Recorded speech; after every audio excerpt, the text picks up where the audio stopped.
दोस्तों, जहाँ इंसानियत है वहाँ इंसान है। लेकिन आजकल इंसान तो बहुत दिख रहे, लेकिन इंसानियत कहीं दिख नहीं रही। बगीचे तो बहुत है, लेकिन कहीं फूल नहीं खिल रहे। आम के बगीचे तो बहुत है, लेकिन खाने को आम नहीं मिल रहे, और जो भी मिल रहे हैं वो सड़े गले मिल रहे हैं। उसमें कोई मिठास नहीं है। इंसान तो है, लेकिन उनके अंदर जो एक खुशी चाहिए, एक उत्सव चाहिए। आपने वो एडवर्टाइज सुनी होगी, जब मिले दो यार तो जश्न मनाते हैं। क्या मनाते हैं? जश्न मनाते हैं। आज जश्न मनाने के लिए हमें शराब पीनी पड़ती। अगर नाचना है तो पहले पूछते, सर कोई इंतज़ाम है? बगैर पिए हम नाच भी नहीं सकते। ये कैसा बना लिया इंसान ने खुद को। अगर दर्द सहने की बारी आई तो वो पेन किलर खा लेता है, और जश्न मनाने की बात आई तो वो खुद को बेहोश कर लेता है। क्यों है ऐसा? अगर आराम करने की बात आई तो सो जाता है। सोया हुआ इंसान किस तरह का आराम करता है? लोग जहाँ पे बहुत सुंदर वादियाँ होती है, सुंदर वातावरण होते हैं, वहाँ पे जाते हैं छुट्टी मनाने के लिए, और वहाँ जाके शराब पीते हैं, ड्रग्स लेते हैं, धूम्रपान करते हैं, और ये उनकी मौज है। क्या वाकई ये जीवन है? तो एक जीवन के तौर पर इंसान के जीवन जो है वो खिलना चाहिए। जैसे फूल खिलता है, इस तरह जीवन जो है वो खिलना चाहिए। जैसे जैसे वो बड़ा होता है, उसके जीवन में आनंद उत्सव का दौर बढ़ना चाहिए।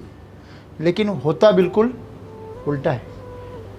जैसे जैसे इंसान बड़ा होता है वो ज़्यादा चालबाज हो जाता है, ज़्यादा चालाक हो जाता है। और आजकल तो ऐसा चलन है, जो जितना चालाक है उसको उतना होशियार समझा जाता है। भगवान श्री कृष्ण ने गीता बताई, उसको नज़रअंदाज कर देते हैं, और चाणक्य नीति को अपनाते हैं लोग। और उस चाणक्य नीति से हम ज़्यादा चालाक हो गए। पहले चाणक्य अकेला जानता था उस नीति को, अब हर कोई चाणक्य बन गया है। तो हर कोई एक दूसरे को पछाड़ने की कोशिश कर रहा है। तो मिले सुर मेरा तुम्हारा, इसका क्या मायना रहा? मेरा सुर तुम्हारे सुर से अलग कैसे हो? मेरा सुर तुम्हारे सुर से अच्छा कैसे हो? इसकी होड़ लगी है। मेरी प्रॉपर्टी तुम्हारी प्रॉपर्टी से कैसे अच्छी हो? मेरी गाड़ी तुम्हारी गाड़ी से बढ़िया हो? क्या ऐसा नहीं चल रहा है? तो एक इंसान के तौर पे आज जो भी एक उसका जीवन खिलना चाहिए। देखो, किसी पौधे को अगर फल आ गया, बहुत सारा फूल आ गया, तो आजू बाजू में क्या फैला देता है? सुगंध फैला देता है, खुशबू फैला देता है। और आदमी के पास अगर शोहरत, पैसा आ गया, तो आदमी के आजू बाजू में दुर्गंध फैल जाती है। अहंकार की दुर्गंध, दूसरे को नीचा दिखाने की दुर्गंध, दूसरों की खामियां दिखाने की दुर्गंध। लेकिन आप अगर देखो, किसी खाई में अगर आप सब गिरे हैं और कोई ऊपर चढ़ गया है, तो इंसान के तौर पर उसका कर्तव्य है कि नीचे गिरे लोगों को हाथ देकर ऊपर उठाए। तो यही इंसानियत है। क्या उसने उस खाई में पत्थर गिराने चाहिए? जो दौर है उसको काटना चाहिए? आज ऐसे ही किया जा रहा है। लोमड़ी एक बकरी को खाने के लिए एक गड्ढे में गिर गई, लेकिन उसने सोचा अगर मैं इसको खाऊं तो मैं ऊपर नहीं जा सकता और मैं मर जाऊंगा। ऊपर जाने का एक ही रास्ता है, मैं इसके पीठ पर पाँव रखकर छलांग लगाऊं। अगर मैं इसे खा लूं तो और वजनदार हो जाऊंगा, भारी हो जाऊंगा, फिर तो मैं छलांग ही नहीं लगा पाऊंगा। तो उस बकरी से उसने मीठी बात की, हे बकरी, मैं तुझे बचाने आया हूँ, मैं ऊपर जाके तुझे खींच लूँगा। पहले उसको अंदाज़ा नहीं था, नीचे गिरेंगे तो मुझे लगा कि वो खाऊंगा और ऊपर आ जाऊंगा, लेकिन नीचे जाने के बाद पता चला ऊपर जाने का कोई रास्ता नहीं है दूसरा। तो उसने उसे विश्वास में लिया, उसके पीठ पर पाँव रखकर छलांग लगाकर निकल गया। आदमी लोमड़ी बन गया है। अपना काम चलाने के लिए दूसरों से दोस्ती करता है, दूसरों के साथ जुड़ता है। तो इंसान के खिलने की क्या मायना रहा? आज देखिए, जो गरीब है वो गरीब भी मुश्किल में है, और जो अमीर है वो भी दुखी है। पता नहीं क्यों। गरीब के पास पैसा नहीं है, ये तो समझ में आता है, बराबर है, लेकिन अमीर के पास तो सब कुछ है, फिर भी वो भी दुखी है। और मेरा अनुभव तो ऐसा रहा है कि पैसा नहीं होता तब तो एक दुख का दायरा होता है, लेकिन जब पैसा आ जाता है ना, तो दुख का दायरा और बढ़ता है। लोग और ज़्यादा बेईमान हो जाते हैं पैसा मिलने पर, मान सम्मान मिलने पर। तो खिलने की संभावना कहाँ रही? तो सदगुरु आज हमें बता रहे हैं कि अगर एक इंसान आप हो तो इंसान के तौर पर आपको एक खिलना चाहिए। अगर आपको खिलना है तो बाहरी परिस्थितियां ये तय नहीं करेगी कि आप आपके अंदर क्या हो। आपको पता है किसान पॉली हाउस करता है, क्यों बनाता है पॉली हाउस? एक इंसान पॉली हाउस क्यों बनाता है? एक शेडनेट क्यों बनाता है? बाहरी जो वातावरण है, बाहरी जो कीड़े मकोड़े हैं, बीमारियां हैं, उसका प्रभाव अंदर के फसल पर ना पड़े, इसलिए उसको क्या करता है?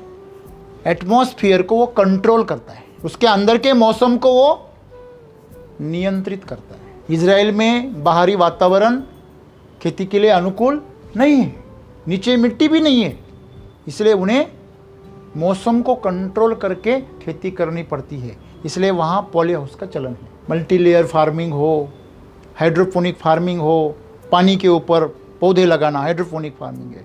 मल्टी लेयर अनेक स्तर पर खेती करना, ये उनकी मजबूरी है, लेकिन हम लोग इंडिया में वो करते हैं, ठीक है, कोई बात नहीं। लेकिन वो हम करते क्यों हैं? इसका हमें रीज़न ही मालूम नहीं। भारत में इतना टैलेंट है, लेकिन हम लोगों की एक सबसे बुरी आदत है जो बंदर से आई है, नकल करना। हम नकल करने में खुद को बहुत होशियार समझते, और जब से अंग्रेज गए हैं तब से हमें फॉरेन का क्या कीड़ा लगा है। हमारे डीएनए में कौन सा वो इम्पोर्टेड का जो कीड़ा है ऐसा घुस गया है कि बाहर से कुछ भी आया तो इम्पोर्टेड नाम से वो महंगा हो जाता है। हम लोगों को ये जानना बहुत जरूरी है। हम बाहरी प्रभाव से हमारे जीवन को बदल देते हैं, और यही कारण है हमारा जीवन बद से बदतर हो रहा है। मुझे एक बात बताइए, अगर कोई बिल्ली कुत्ता बनने की कोशिश करे तो कैसी बनेगी? कोई बिल्ली अगर कुतिया बनने की कोशिश करेगी तो कैसी कुतिया बनेगी? कोई गधा अगर घोड़ा बनने की कोशिश करेगा तो कैसा घोड़ा बनेगा? घोड़े को ज़्यादा क्या है, महत्व है। आपने वो कथा सुनी होगी, एक बार एक कुमार ने एक कुत्ता पाला। गधे तो पहले से थे ही, तो कुत्ता पाल लिया उसने। कुत्ता पालने के बाद रात में सो गए तो जो कुमार था काम तो सब किससे करवाता था? गधे से। और खिलाता किसको था? कुत्ते को। अभी आपको पता है क्या हुआ होगा? रात हो गई, कुछ दिन बाद साहब इस गधे ने वो बोला, अरे बेईमान, जब से तू आया है मेरे मालिक का मेरे ऊपर से प्यार और कम हो गया था। वो मेरे से काम करवाता है और उस पैसे से जो भी अच्छा चीज़ लाता है वो तुझे खिलाता है। तू करता क्या है? वो कुछ नहीं बोला, वो शायद होशियार कुत्ता रहा होगा। रात में चोर आए तो कुत्ता जोर जोर से भौंकने लगा, अपनी जंजीर को खींचने लगा। तभी मालिक जाग गया और चोर भाग गए। उस गधे ने ये देखा। दूसरी रात में वापस चोर आए, लेकिन गधा उसको बोला, ए तू चुप बैठ, नहीं तो मैं कल से काम करना ही बंद कर दूंगा, तेरा मालिक भी भूखा और तू भी भूखा। तो बोला तू चुप रहे, फिर ये चोर तो चोरी करके लेके जाएगा, नहीं मैं भोंकूंगा। उसने बड़ी बड़ी आवाज़ लगाई। आपको अभी गधा कैसे आवाज़ निकालता है आपको पता है? अभी मैं नहीं निकालूंगा वो आपको इमेजिन करो आप। तो सब मोहल्ला जाग गया, इतना चोर तो अपने आप भाग गए, लेकिन मोहल्ला जाग गया और सब लोग उससे झगड़ा करने लगे। ये कौन सा गधा लेके आया तू, कुत्ते की तरह भौंकता है रात में? तो उस मालिक ने एक डंडी लेके आया, उसको पीटा और फिर वो निकल गया। ये फिर बेचारा रोने लगा दर्द के मारे। फिर कुत्ता बोला, मैं यहाँ पे क्यों हूँ और मालिक मुझे क्यों खिलाता है, तुझे पता चला क्या? क्या अभी भी नहीं चला? तू जो भी कमाता है उसका मैं संरक्षण करता हूँ, उसका रक्षण करता हूँ, और मैं जो भोगता हूँ तो सबको पता है मैं संरक्षण करने के लिए भोगता हूँ। और तू जो भोगता है तब लोगों की नींद उड़ा देता है। तो तेरा काम भोगना नहीं है, तेरा काम सिर्फ जो चीज़ें हैं वो ढोना है इधर उधर। तुझे जो काम मिला है वो प्रेम से कर, तो तुझे क्या मिलेगा? आनंद मिलेगा, तेरे मालिक भी खुश हो जाएगा। और मुझे जो ईश्वर ने काम दिया है वो मैं करूं तो मुझे भी आनंद मिलेगा। क्यों मेरे से तुलना करता है?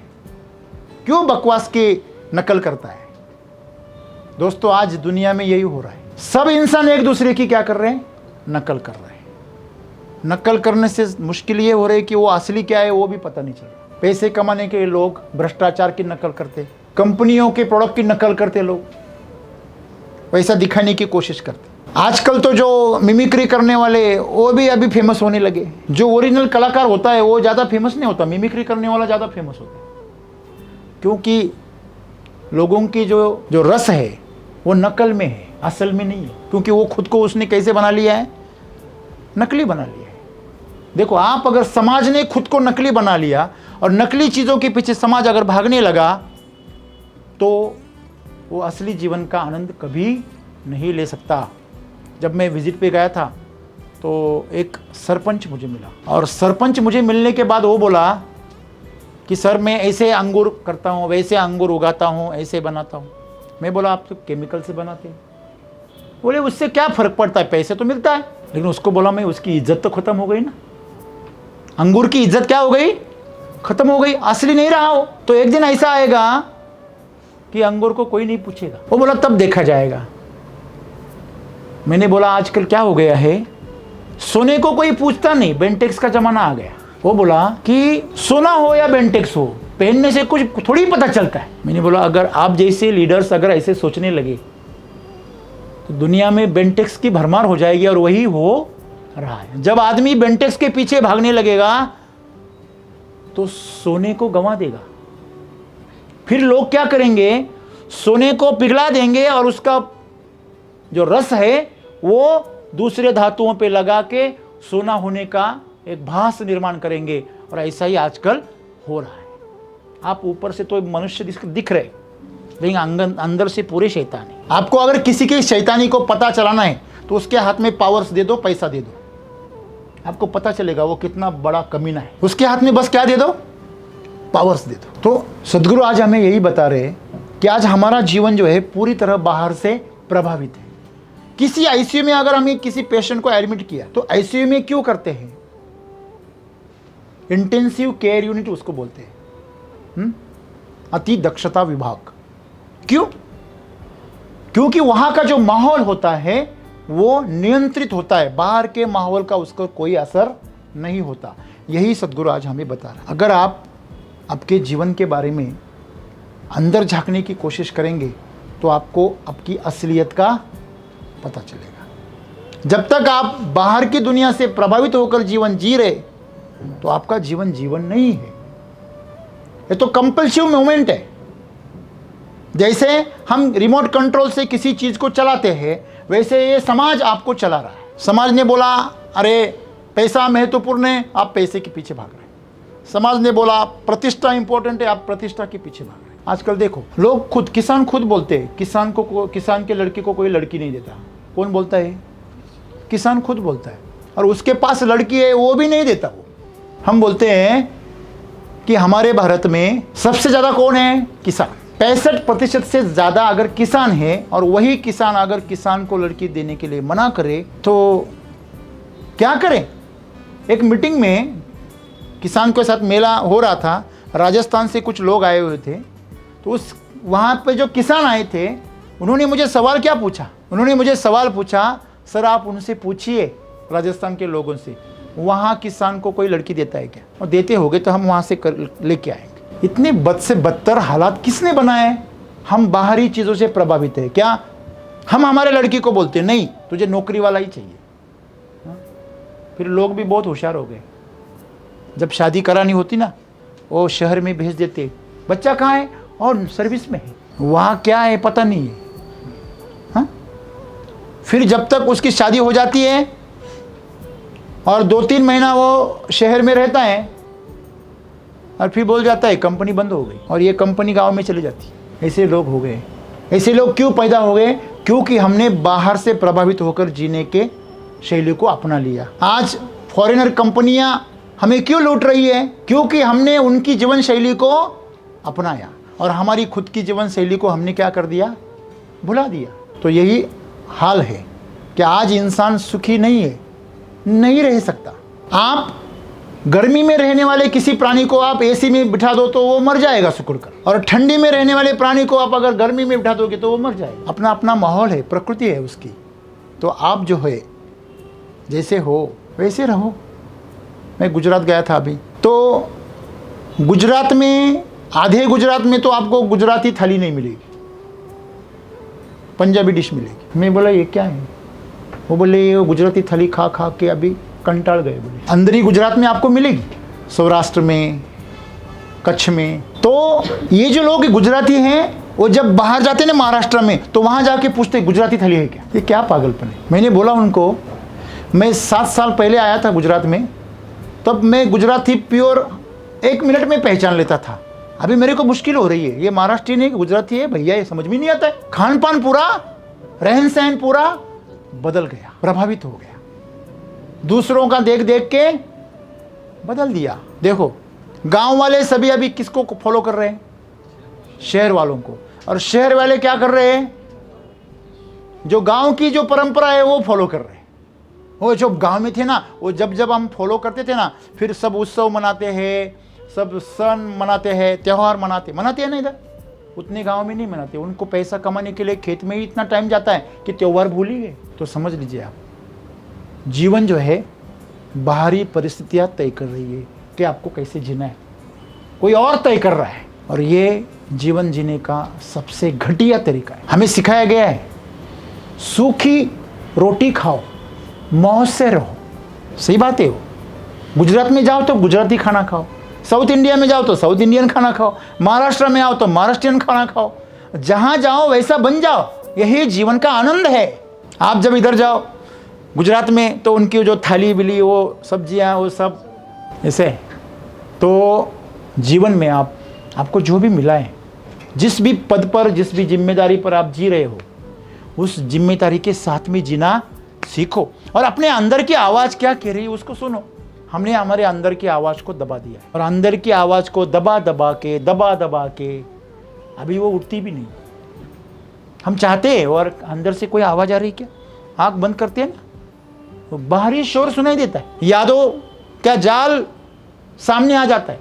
लेकिन आज अभी जो एक शांत चित्त है वो तो हमें दिखाई नहीं देता। हर पल हमारे दिमाग में कुछ ना कुछ चल रहा है, कुछ ना कुछ।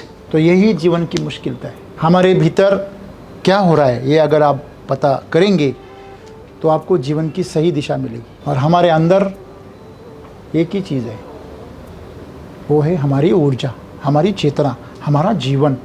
और हमारा जीवन हमेशा चाहता है मैं कुछ अच्छा करूं, मैं कुछ अच्छा बनूं, कल से बेहतर बनूं। क्या नहीं चाहता? लेकिन हमारा शरीर चाहता है जिन्होंने किया उन्होंने क्या तीर मार लिया, तू क्यों कर रहा है? वही पास वाला बोलता है। आप कुछ भी करने जाओ, लोग क्या बोलते हैं? हाँ, आया बड़ा, खुद को शायर ना समझे वाला। लोग तो कभी कभी बोल देते तेरे बाप ने किया था कि कभी ऐसा? कोई बिजनेस करने निकला, कोई कुछ नया एक्सपेरिमेंट करने निकला, कोई बोला चलो मैं कलेक्टर बन के दिखाऊंगा, तो लोग ताने मारते कि नहीं मारते? देखो ये जो चीज़ है, जो हम बाहर के प्रभाव से खुद को तय करते हैं, खुद को आजमाते हैं, खुद का आकलन करते हैं, यही सबसे खतरनाक चीज़ है इंसान के लिए। दुनिया की सुनो और खुद की करो। अरे खुद की करने के लिए तुम्हारे पास खुद का कुछ होना तो चाहिए। हम जब इंटरव्यू लेते हैं ना, अभी तो मैंने बंद कर दिया वो खेल, बकवास खेल है वो। हाँ, सब नकली मुखौटा लेके आते हैं। मुझे आज तक एक ही बच्चा ऐसा नहीं मिला जो ईमानदारी से बोलता हो। सब झूठ। अगर आपके नौजवान युवकों में अगर झूठ फैला हुआ है, उसको पूछो आप, क्या आपको यही सॉइल चार्जर टेक्नोलॉजी में क्यों आए आप? वो बहुत बड़ी बड़ी बातें करता है। सर मैं ऑर्गेनिक में काम करना चाहता हूँ, मैं किसानों की सेवा करना चाहता हूँ, मैं आला फलाना करना चाहता हूँ, मैं ढिमका करना चाहता हूँ। और उसको मैं जब बोलता हूँ ना, तो ठीक है यहाँ तुझे सेवा करने मिलेगी, मेवा नहीं मिलेगा। वो बोलता है सर सोचूंगा। ऐसा है। अरे खुद की जिंदगी को दांव पे लगा सके ऐसा कोई बंदा हो तो माने। लेकिन आजकल सब नकली पैदा हो रहा है माल। जो भी माल आ रहा है वो क्या है? सब नकली है। उसको खेती के बारे में पूछो, कुछ नहीं पता। वो बोलता है सर मुझे खेती बहुत पसंद है इसलिए मैंने एग्री किया। किसी भी कॉलेज में जाओ, आप सबकी इंटरव्यू लो, ऐसे ही बोलते हो। फिर बोलो उसको तूने एग्री इसलिए किया है, बहुत अच्छी बात है, तो तुम्हारे घर की खेती में तुमने क्या बदलाव किया? सर वो कॉलेज के लिए टाइम ही नहीं मिलता खेती में जाने के लिए।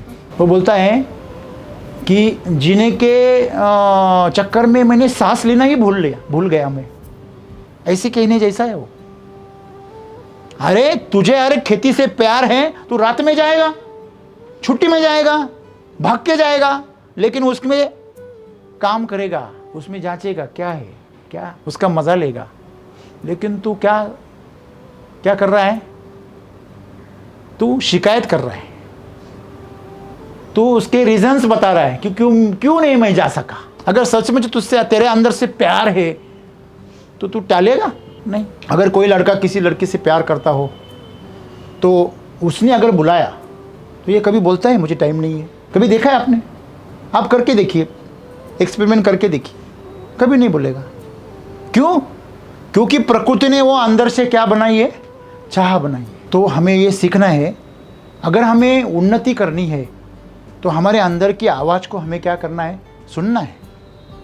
वो भी जो चाहत है ना, एक प्रकृति की चाहत है कि नया विश्व निर्माण होता रहे, हर जीव को उसके नए बच्चे पैदा करने के लिए प्रकृति उसका उकसाती रहती है, वो आयोजन ही वैसा करती है। पौधे से बीज बनाती है, वापस पौधा बनाती है, हर प्राणी से उसका नया जीवन पैदा करवाती है, बैक्टीरिया से बैक्टीरिया पैदा करवाती है, इंसान से इंसान पैदा करवाती है। इसलिए तो उसने हार्मोन्स बनाए सब। मतलब ये भी अंदर की आवाज़ नहीं, प्यार भी झूठा है। एक बार वो वासनाएं पूरी हो गई, वो प्यार भी रफा दफा हो जाता है। तो आपका सच में जीवन क्या है? आपके अंदर से में जो आवाज़ आ रही है, शायद वो आपके शरीर से आ रही है, आपके मन से आ रही है, कि सच्चे अंतर आत्मा से आ रही है। उसे भी ढूंढने के लिए आपको क्या करना पड़ेगा, थोड़ी साधना करनी पड़ेगी, शांत होना पड़ेगा। सदगुरु हमें कहते हैं, अगर आपके अंदर की जो भावनाएं हैं, आवाज़ है, अगर आपको जाननी है तो 3 दिन के लिए मोबाइल बंद करो। सर ये मत बताओ, ये तो मेरा प्राण है। दूसरा, दुनिया से दूर चले जाओ, जहाँ कोई ना हो, तुम्हें पहचानने वाला कोई ना हो। ये तो बहुत खतरनाक बात हो गई। और तीसरी चीज, किसी से भी बातें मत करो और कुछ भी मत करो, पूरी तरह शांत रहो। आपको पता है, इधर नासिक डिस्ट्रिक्ट में इगतपुरी जो शहर है, वहाँ विपश्यना केंद्र चलाया जाता है। 8 दिन के लिए आपसे मोबाइल छीना जाता है। कोई बात नहीं करनी है, किसी से नहीं करनी है, सिर्फ ध्यान करना है, हल्का आहार लेना है और 8 दिन वहाँ रहना है। ऐसा आप कुछ करोगे तो शायद आपको आपके अंदर की आवाज़ का कभी पता चले। तो यही है, आज हमें संकल्प यही लेना है कि अगर हमें एक फूल की तरह खिलना है, हमारे जीवन को अगर खिलाना है, और हम अंदर से असली में क्या है उसको अगर हमें विकसित करना है, तो हमें ये बाहरी प्रभावों से थोड़ा अलग होना पड़ेगा। आज हमारा पूरा जीवन बाहर के प्रभाव से, पूरा बाहर के प्रभाव से, हमें कुछ भी करो तो लोगों ने उसे लाइक करना चाहिए, नहीं तो गया काम से। उस दिन वो कीर्तनकार ने बहुत अच्छा एग्जाम्पल दिया। अगर जो मियाँ है उसने अगर कितनी भी महंगी अगर गहना उसने बनाया, समझो 5 तोले का उसने गहना बनाया, अपनी बीवी को दिया शौहर ने, तो उस बीवी को उतना आनंद नहीं होता। उसको आनंद कब होता है? जब तक दूसरी औरतें उसका प्रशंसा नहीं करती। अभी जब तक वो बाकी औरतें नहीं कहेंगी अरे कब किया, तो उसको बहुत खुशी होती है। सही है गलत है? तो ये सब क्या चल रहा है? हम सब किस लिए कर रहे हैं? बाहरी प्रभाव से। हम हर चीज़ आज बाहर के प्रभाव से कर रहे हैं। आप थोड़ा सा ध्यान से देखिए। कपड़े भी हम बाहर के लोगों के लिए वैसे दिखाने के लिए पहनते हैं। हमारे रहन सहन भी वैसे हैं, हमारे बोलचाल भी ऐसे हैं। लोग क्या सोचेंगे, क्या कहेंगे लोग, सबसे बड़ा रोग ये हर को लग गया है। आप में से कोई है जिसको ये रोग नहीं लगा है तो हाथ उठा लो। मैं अभी बोल दूँ, कपड़े निकाल के इनर पे चले जाओ रोड पे, अरे सर क्या कहेंगे लोग। दोस्तों ये आपको करनी चाहिए। हाँ, लोग करेंगे, कोई लोग अपनी तरफ ध्यान खींचने के लिए ऐसा करते हैं। तो हमेशा याद रखना, अगर आपको जीवन में असल में जीना है और जीवन का सच में आनंद लेना है, आप चाहते हैं आपके जीवन में दुख नहीं आना चाहिए, आपके जीवन में यातना ही नहीं चाहिए, आपके जीवन में कोई और दखल अंदाजी ना दे, तो आज से आपका जीवन जो है वो अंदर की जो परिस्थितियाँ हैं उसके आधार पर जीना सीखो। आपकी अंतरात्मा क्या कहती है उसके आधार पे जीना सीखो, आपका जीवन सुंदर हो जाएगा और आपको कोई हिला नहीं सकता। तो क्या कहेंगे लोग, इससे बाहर आ जाओ और अपने अंदर की इंसानियत को खिलने दो। धन्यवाद।